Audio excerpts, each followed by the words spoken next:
우리가 갈라디아서를 읽었는데요. 우리가 지난주 앞부분 본 것처럼 이 서두에 아주 독특한 구절이 나오죠. 다른 서신서들에서 보기 힘든 이 저주를 선포하는 내용이 나오는 것을 봤습니다. 무엇 때문이었습니까? 다른 복음 때문이었죠. 자, 다른 복음이라고 했는데 다른 복음은 없다 했는데 다른 복음이라고 해서 예수님의 이름을 안 부르고 다른 이름을 부르는 건 아닙니다. 그리스도 복음의 외형은 있어요. 그런데 그 내용과 본질을 아주 교묘하게 뒤바꿔 놓는 것입니다. 복음이라고 하는 것은 의외로 단순하죠. 자, 우리가 믿는 복음의 핵심은 뭡니까? 하나님의 아들 우리 주 예수 그리스도 십자가의 대속을 믿습니다. 우리 죄를 대속하기 위하여 자기 몸을 주신, 본문의 표현대로 우리 죄를 대속하기 위하여 자기 몸을 주신 하나님의 아들을 믿습니다. 이것이 교회의 신앙 고백이고 복음의 핵심 내용입니다. 이 내용 자체를 다른 복음이라고 해도 이 내용 자체를 건드리진 않는단 말이죠. 그런데 핵심 알맹이를 쏙 빼버려요. 그리고 그 자리에 다른 것을 넣어요. 핵심 알갱이는 변두리로 보내버리죠. 자, 하나님의 아들이 죄를 대신하는 대속제물이 되신 이유가 여럿 있지만 중요한 이유가 뭐라고 했습니까? 사람 스스로에게는 죄를 속할 길이 없기 때문이에요. 사람 스스로에게 죄를 속할 길이, 힘이, 방법이 없다라고 하는 것이 복음의 핵심 내용을 구체적으로 드러낸 아주 중요한 내용입니다. 이 사실이 굉장히 중요해요.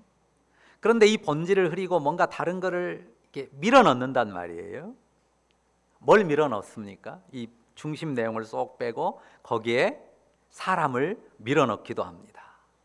예를 들어서 사도라든지 또 마리아라든지 그들을 중재자로 넣는 거예요.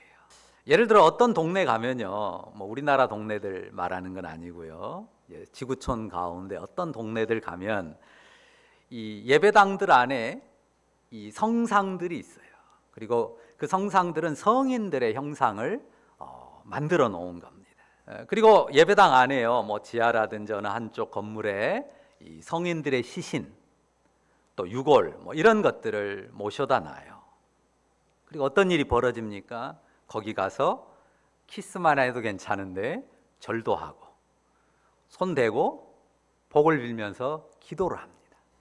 마리아도 그렇죠. 성모 마리아를 통해서 기도하면 더 잘 들어주신다고 마리아를 아주 중요한 자리로 중앙으로 두기도 합니다. 저기 남미 같은 경우는요, 동남아도 오래된 그 가톨릭 국가들 중에 그런 경우가 많은데요, 그 개인들이 자기들이 숭상하는 성인들이 있어요. 그 성인들을 위한 제단을 놔두고 그 제단이 마치 무슨 무당의 그 제단처럼 그 성인이 자기들의 어떤 수호신 역할을 하는 것으로 생각을 해요. 그러니까 완전히 미신이에요. 복음은 없는 거죠. 십자가는 그냥 거기에 하나 걸어 넣는 거고 그 십자가를 가지고 그 성인이 수호신이 되는 것처럼 생각합니다. 성경 어디에도 복음에는 없는 가치입니다.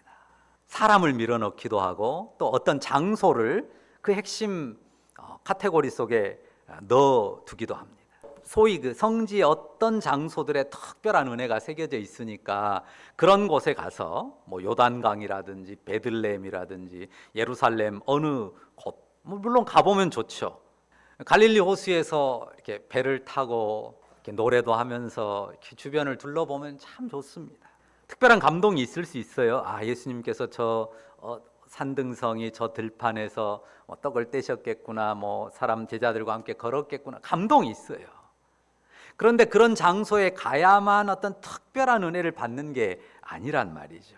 분명 가보면 좋고 신앙에 유익되는 부분이 있지만 그런 곳에 가야만 은혜가 있다고 그렇게 신앙의 가치를 부여하면 복음의 길에서 벗어나는 것이에요.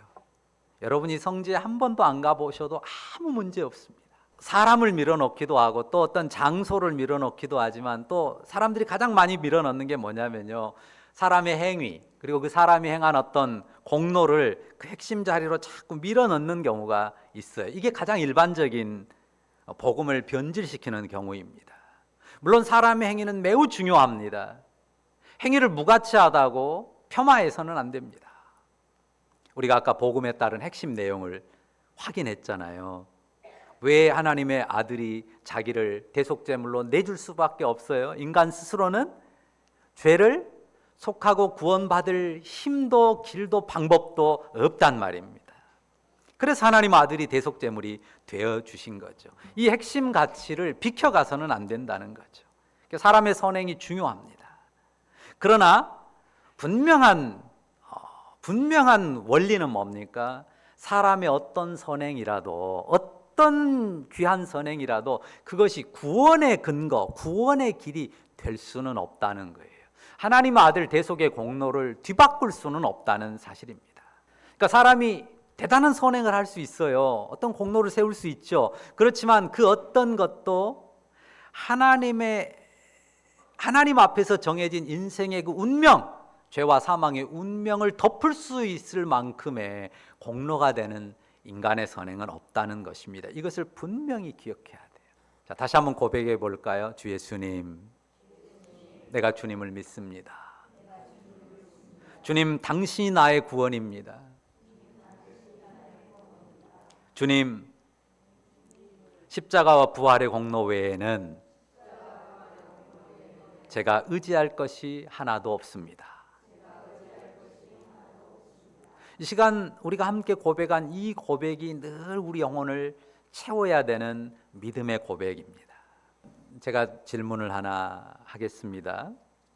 너무 좀 극단적인 질문일 수 있는데 그럴 일이 없겠지만 혹시 여러분이 오늘 죽는다면, 하나님의 부르심을 받는다면 여러분은 천국에 가겠습니까? 아멘 하시는 분도 있지만요, 많은 분들이 머뭇거립니다.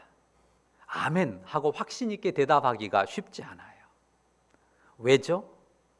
내 자신이 뭔가 부족하게 보이기 때문입니다. 나쁘지 않아요. 정직한 마음입니다. 천국, 내가 부족하지. 그렇게 느끼는 마음이 인생의 아주 정직한 마음이에요. 그러니까 머뭇거린다고 해서 왜 믿음이 없어라고 콕 꾸짖을 일은 아닙니다. 하지만 뒤집어 생각해야 됩니다. 그러면 내 인생이 언제 어느 때 한 번이라도 하나님 앞에 부족하지 않을 때가 있겠습니까? 과거 어느 때, 지금, 앞으로 어느 때 내가 열심히 믿음 생활하고 잘 살다 보면 어느 땐가는 이제는 내가 하나님 앞에 부족하지 않아요. 그럴 때가 과연 우리 인생의 때 한 번이라도 있겠냐는 물음입니다. 더듬어 보십시오, 과거를. 그리고 미래를 한번 헤아려 보십시오. 그런 때가 과연 있을지. 우리가 하나님 앞에서 부족함이 없이 의롭다고 인정함을 받을 때가 있어요. 언제입니까? 십자가 복음 앞에 설 때예요. 언제든 우리 하나님의 아들이 우리 죄를 대속하신 그 십자가의 복음 앞에 설 때 우리는 하나님 앞에 의롭습니다. 그때만 의로워요. 그러니까 우리가 늘 하나님의 아들의 십자가 복음 앞에 나아가고 그 복음 앞에 서면 우리는 늘 의로운, 전혀 부족함이 없는 하나님의 자녀로 하나님 앞에 서는 은혜의 백성들이 되는 거죠. 그리스도 대속의 공로를 통해서 하나님 앞에 나아가는 때, 어느 누구와 함께 있든, 어떤 관계에 있든, 어느 장소에 있든, 어떤 모습으로 있든 그 십자가 대속의 공로 안에서, 복음 안에서 하나님 앞에 나아가는 때 우리는 의인입니다. 천국 백성입니다. 이 믿음으로 내 영혼을 다독이는 거예요. 늘 우리 영혼을 무엇으로 다독여요? 이 믿음으로 다독입니다. 내 가족의 영혼을, 형제 자매의 영혼을 무엇으로 만집니까? 이 믿음으로, 이 복음을 믿음으로 내 가족, 내 자녀, 내 형제 자매들을 어루만집니다. 무엇으로 이웃을 도전하고 무엇으로 이웃을 어루만집니까? 바로 이 믿음과 이 복음으로 우리가 이웃을 도전하고 또한 그 영혼과 삶을 어루만지는 것입니다. 무엇을 기뻐합니까? 바로 이 복음을 기뻐하고 무엇을 감사합니까? 바로 이 복음 안에 있음을 감사하고 사는 것이 우리 성도의 삶인 줄 믿습니다. 이 믿음으로 우리가 이 시간도 예배하고 이 믿음으로 우리가 주님을 섬깁니다. 믿음이 좀 옅은 사람들은 오해하는 경우 있어요. 추석 명절이라고 조상을 섬기는 게 아니에요. 교회 오면 하나님 섬기고 추석 명절에는 묘에 가서 조상 섬기는 거 아닙니다. 성묘도 하고 추모식도 할 수가 있어요. 그런데 착각하는 경우가 있어요. 절 안 하고 믿는 사람들은 기도한다니까 조상한테 기도해요. 돌아가신 분께. 그거 아닙니다. 생명의 주권자이신 하나님 앞에 내게 생명을 전수해 주신 조상을 생각하면서도 생명의 주권자이신 하나님 앞에 기도하는 거예요. 생명을 주신 이도 하나님이시고 생명을 거두어 가신 이도 하나님이시고요. 우리 삶의 모든 주권을 하나님이 가지고 계시니까 그분께 감사와 경배를 드리고 그분의 은혜와 긍휼을 구하는 기도를 드리는 것입니다. 자, 오늘 본문은 이제 갈라디아서에서 전한 이 복음의 계시, 바울이 갈라디아에 전했던 복음의 계시에 관한 말씀입니다. 11절 한번 보시겠어요? 자, 어떤 표현이 나옵니까? 사람의 뜻을 따라 된 것이 아니라. 자, 그리고 12절에서는요. 어떤 사람에게서 받은 것도 아니요 배운 것도 아니라고 하죠. 바울이 갈라디아에서 전했던 복음은 사람의 뜻을 따라 됐거나 어느 사람에게 배워서 받아서 전한 게 아니고요. 누구에게서 받았어요? 오직 예수 그리스도의 계시로 말미암은 것이. 예수 그리스도의 계시로 말미암아 전한 복음이기에 그 복음의 내용에서 벗어나면 자기 자신은 물론 천사라도 저주를 받을 것이라고 선포했던 것입니다. 자, 우리가 아는 분들 대부분 알죠. 그리스도께서 바울을 부르시면 아주 독특하고 극적이었잖아요. 그는 어떤 사람이었는지 여기 13, 14절에 나옵니다. 뭐라고 나옵니까? 그는 거기 나온 것처럼 유대교에 속했을 때 어떻게 했어요? 하나님의 교회를 심히 박해하여, 그리스도를 믿는 하나님의 교회를 심히 박해하여 멸하고자 했습니다. 그리고 그 부분에서 아주 특별한 열심을 가지고 있었어요. 다른 어떤 유대인들보다 더욱 열심이었다고 본인이 말하지 않습니까? 요즘에 우리 지역의 야구 팬들이 아주 신났잖아요. 기아가 1위를 막 달리니까. 자, 근데 그 야구 세계에도요 원정 응원단이 있더라고요. 부산에서, 대구에서, 서울에서 이 챔피언스 필드까지 막 원정을 와요. 응원하려고. 광주에서 부산, 대구, 서울까지 막 원정 응원을 갑니다. 그래도 요즘은 KTX도 있고 광주, 대구 고속도로도 뚫려서 가깝고 또 시간들이 많이 걸려야 한 2시간에서 서너 시간이면 올 수 있는 거리니까 괜찮죠. 근데 바울도 원정을 가요. 바울은 야구 보러 간 건 아니고 바울은 뭐 하러 원정을 가요? 박해하려고. 예수 믿는 자들을 때려잡으려고, 박해하려고, 여기 나온 것처럼 박해하여 멸하려고 원정을 가요. 예루살렘에서 어디까지 갔냐면요, 딴 나라, 물론 이제 다 로마의 경계이긴 하지만 이 유대의 경계를 넘어서서 저 시리아, 지금도 유명한 도시죠, 다마스커스. 시리아의 수도인 다마스커스까지 원정을 가요. 여러분이 구글 지도로 딱 계산해 보면요, 시리아 다마스커스에서 예루살렘까지 이 길찾기 출발 도착해 보면요 한 300km 정도 나와요. 현재 도로 상태로. 자, 현재 도로 상태로 300km 정도면 딱 여기 광주에서 서울 거리예요. 그러면 옛날, 지금 2000년 전이니까요. 옛날 이 무진주에서 저 한양까지 얼마 걸렸어요? 그냥 천천히 가면 한 달 잡고 가요. 정말 열심히 가면 한 사나흘이면 가요. 그러니까 바울이 이 예루살렘에서 다마스커스까지, 다메섹까지 가는 이 핍박 원정이 이 보통 일이 아니란 말이에요. 웬만한 열정 가지고는 거기까지 가냐고요.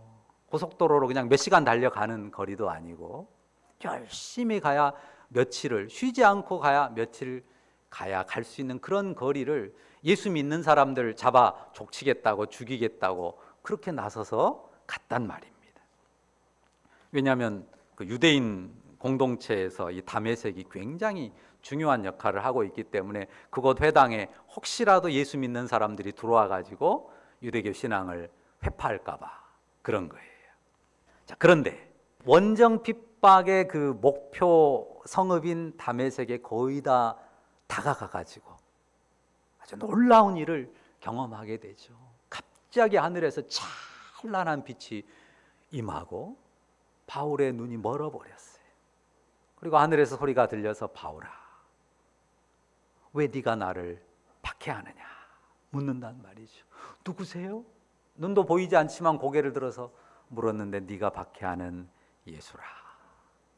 그렇게 바울은 주 예수님 앞에 거꾸러졌고, 그리고 그 복음이, 자기가 박해하는 복음이 이 가짜가 아니고 이 사람을 망하게 하는 길이 아니라 생명의 길이라는 것을 확정하게 됐습니다. 15절에서 그 사건을 언급해요. 같이 읽어볼까요? 15절 뭐라고 합니까? 같이 읽습니다. 그러나 내 어머니의 태로부터 나를 택정하시고 그의 은혜로 나를 부르시니가. 우리가 앞에 6절에 보면요, 그의 은혜로, 그리스도의 은혜로 너희를 부르시니라고 썼어요. 근데 똑같은 표현을 쓰죠. 그의 은혜로 이제는 나를 부르시니라고 써요. 하나님께서 바울 자신을 부르셨는데 무엇으로 부르셨다고요? 그의 은혜로 나를 부르셨다. 그리고 앞에 아주 독특한 말을 덧붙이죠. 내 어머니의 태로부터 나를 택정하시고, 내 어머니의 태로부터 나를 택정하시고 그의 은혜로 자기를 부르셨다고 합니다. 하나님이 바울을 그 모친의 태에 빚으실 때부터 택정하였답니다. 하나님이 나 바울을 내 어머니의 태에 빚으실 그때부터 나를 택정했다. 이 택정이라는 단어의 원문이요, 이 떼어두다, 지명하다, 이런 뜻이에요. 자, 바울 자신을 어떤 용도론가 쓰시려고 하나님이 딱 떼어놓고 분리시켜 놨다, 정해놨다 하는 겁니다. 그런데 그 쓰임새, 그 용도를 16절에 뭐라고 해요?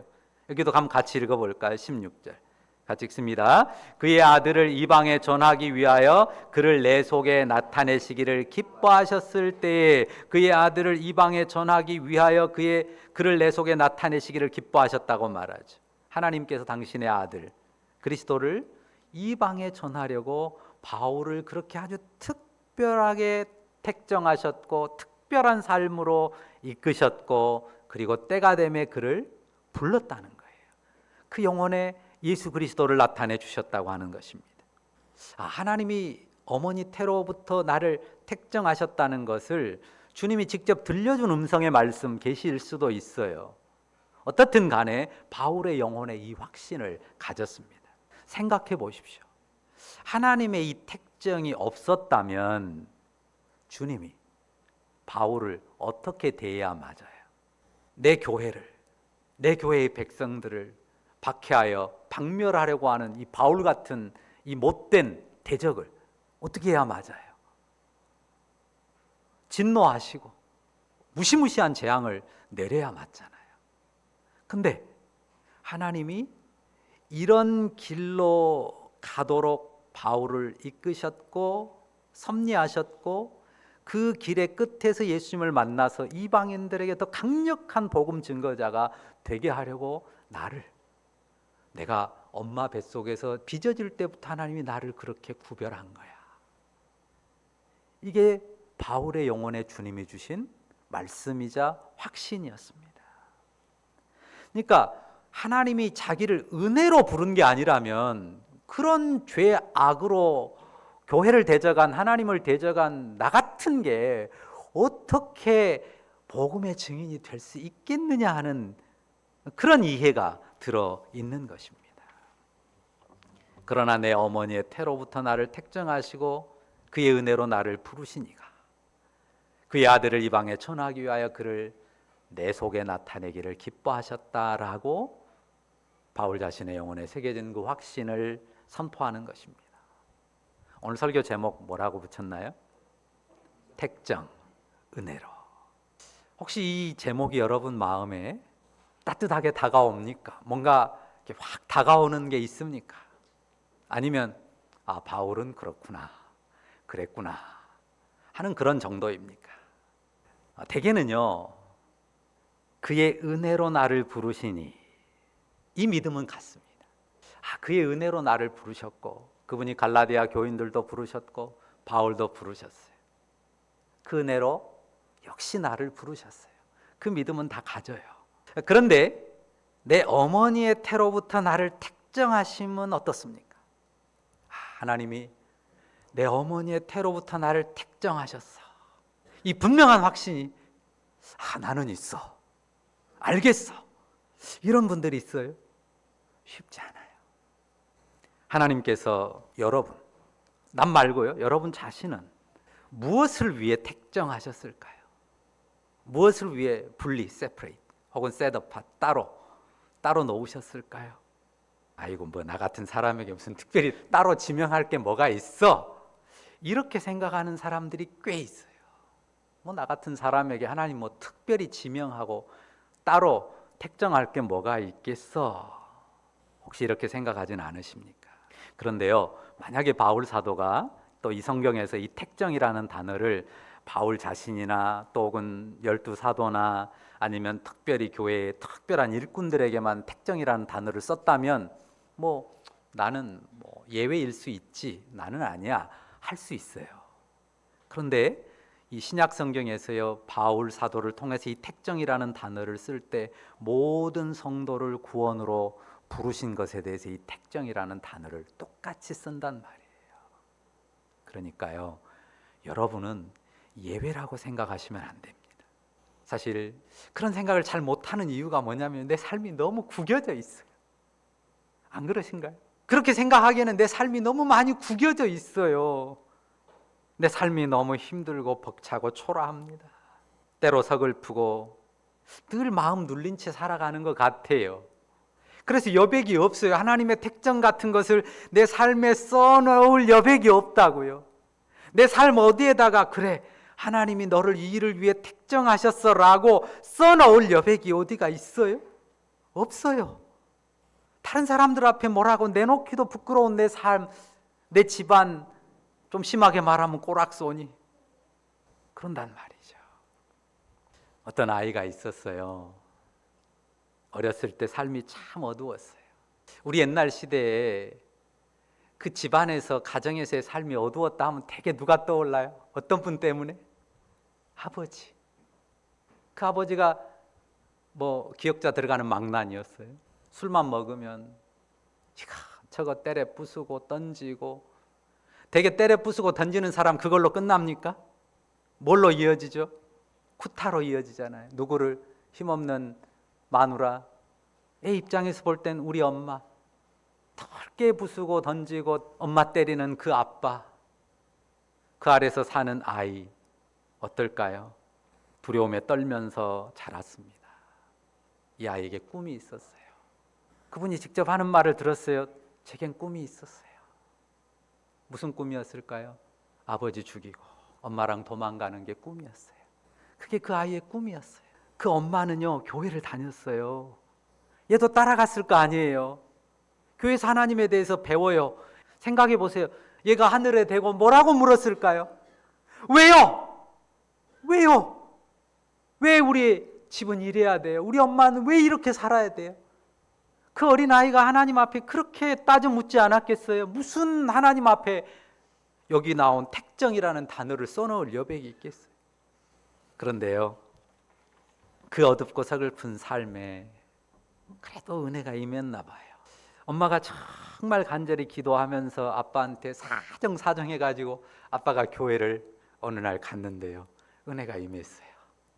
그래서 아빠가 교회를 다니기 시작했는데 그 후로부터 아빠가 변하더래요.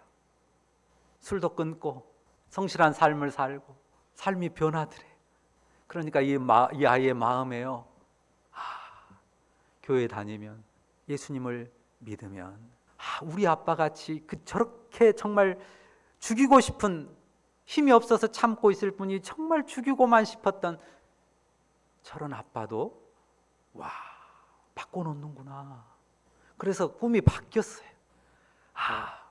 이 복음을 전하는 사람이 되면 세상에 그 망가져가는 인생들을 고쳐놓을 수가 있겠구나. 그래서 목사가 될 꿈을 꿨고요, 목사님이 되셨어요. 저 박림동에 가면 그 목회를 하고 계세요. 당장은요 안 보여요. 아무것도 안 보일 수 있어요. 그냥 캄캄한 어둠, 그냥 안개 속 그것만 자욱할 수 있단 말이에요. 택정, 은혜, 교회 가서 그 말을 듣긴 하니까 의지는 하는데 정말 내 마음에 안 다가온다고요. 그런데 하나님이 여러분을 은혜로 부르셨다면요, 믿으시나요? 하나님이 나를 은혜로 부르셨다면 반드시 있어요. 하나님이 나를 은혜로 부르셨다면 반드시 있습니다. 여러분을 어머니의 태에 조성하실 때부터 여러분에게 택정한 분명한 선한 뜻이 있습니다. 너무 크고 대단한 것만 생각하진 마세요. 너무 고상하고 위대한 것만 생각하지 마세요. 하나님이 정말 은혜로 나를 부르셨다면요, 그 은혜 안에서 분명히 나를 택정하신 선한 뜻이 분명히 있습니다. 믿으십니까? 그 믿음을 새겨야 돼요. 내 눈에 지금 안 보일지라도, 내가 아직 모를지라도 나를 은혜로 부르심이 분명하다면 그 하나님이 내 삶을 통해서 나타내시고자 하는 선한 뜻, 이루고자 하는 선한 일이 분명히 있어. 그것을 발견하고 찾아가고 이루어가는 그런 여러분의 삶일 수 있다는 말입니다. 하나님께서 여러분을 은혜로 부르셨기 때문에, 그 은혜로 나를 부르셨기 때문에 그 또한 택정하신 선한 뜻을 발견하고 그 뜻과 사명을 이루는 삶으로 여러분을 나아가게 하시리라고 믿습니다. 그 믿음으로 인생의 시련, 어두움, 캄캄함, 절벽 같은 장애물들을 담대히 헤치고 나아가는 여러분, 축복의 사람들 다 되시기를 간절히 바랍니다. 기도하십시다.